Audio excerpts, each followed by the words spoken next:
नई पीढ़ी के अंदर। नई पीढ़ी को अगर नहीं बताएंगे हम लोग, इतिहास को भूल जाएंगे, तो वो खुद कभी इतिहास बना नहीं पाएंगे। संघर्ष किया गया, फांसी के फंदे पे चढ़े वो लोग, जेलों में गए, कि करीब करीब सभी क्रांतिकारी परिवार लोग आए यहाँ पर।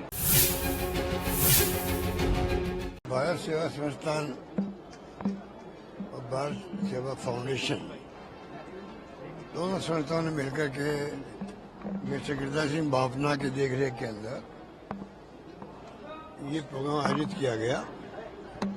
ये काम बहुत कठिन था अपने आप के अंदर, क्योंकि सभी क्रांतिकारियों का पता करना, संपर्क करना, उनको रिक्वेस्ट करना आने के लिए। मुझे कुछ ही बात की है कि करीब करीब सभी क्रांतिकारी परिवार लोग आए यहाँ पर। देखा प्रोग्राम, आपको बड़ा जो विचार प्रकट किए गए वो मौजूद विचार है। आज के वक्त में हिंदुस्तान में सबसे बड़ी आवश्यकता मैं वही मानता हूँ, तो वही है कि पूरे मुल्क में सभी धर्म, सभी जाति, सभी वर्ग के लोग और सभी भाषा बोलने वाले लोग जो हैं, आपस में अगर देश को एक रखना है, अखंड रखना है, तो जो क्रांतिकारियों के और फ्रीडम फाइटर के जो विचार थे, जो मुल्क को आज़ाद करवाने के लिए संघर्ष किया गया, फांसी के फंदे पे चढ़े वो लोग, जेलों में गए, वो सपना यही था कि मुल्क एक अखंड रहे, मजबूत रहे। उसमें जो आजकल जो नई विचारधारा आ गई है, विचार हावी हो रही है धर्म के नाम पर, वो बहुत खतरनाक विचारधारा है। इसलिए क्रांतिकारी परिवार के लोगों को आप देखा होगा कि जो सबकी एक माहौल था वो यही था कि सभी प्रेम और मोहब्बत से रहे आपस के अंदर। इसी थीम को आगे बढ़ाना चाहते हैं हम लोग, और मुझे उम्मीद है कि आज का प्रोग्राम का एक मैसेज आएगा नई पीढ़ी के अंदर।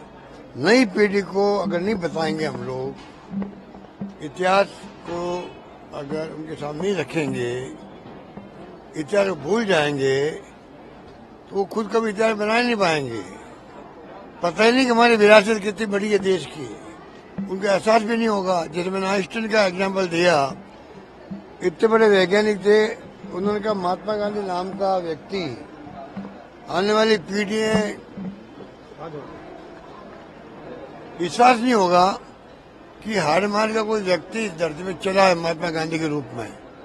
अगर आइंस्टाइन ये कह सकते हैं, तो ये फ्रीडम फाइटर जो है, जो क्रांतिकारी, जो फांसी के फंदे पे चढ़े, इनके बारे में भी आने वाली पीढ़ी विश्वास नहीं करेगी, वो कहानियां समझेगी इनको।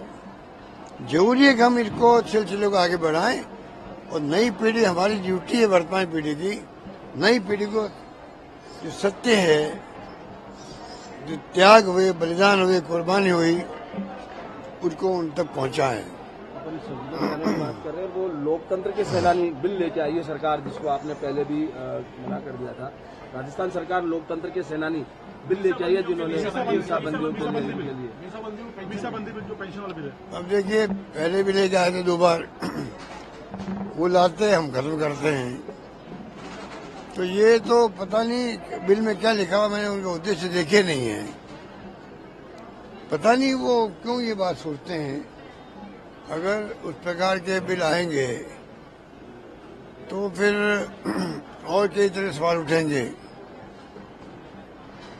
आज जो 14 के बाद में जितने देश के अंदर पत्रकार है, साहित्यकार है, लेखक है, जिन्होंने खिलाफ लिखा सरकारों के, उनको बंद कर दिया गया है।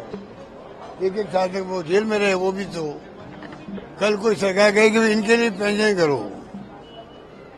एक केरल का पत्रकार आया, 1.5 साल तक वो जेल में रहा बिना कोई कारण के। कितने पत्रकार जेलों में बंद है, साहित्यकार है, लेखक है। तो ये इनकी सोच है। दिल्ली हाईकोर्ट के जज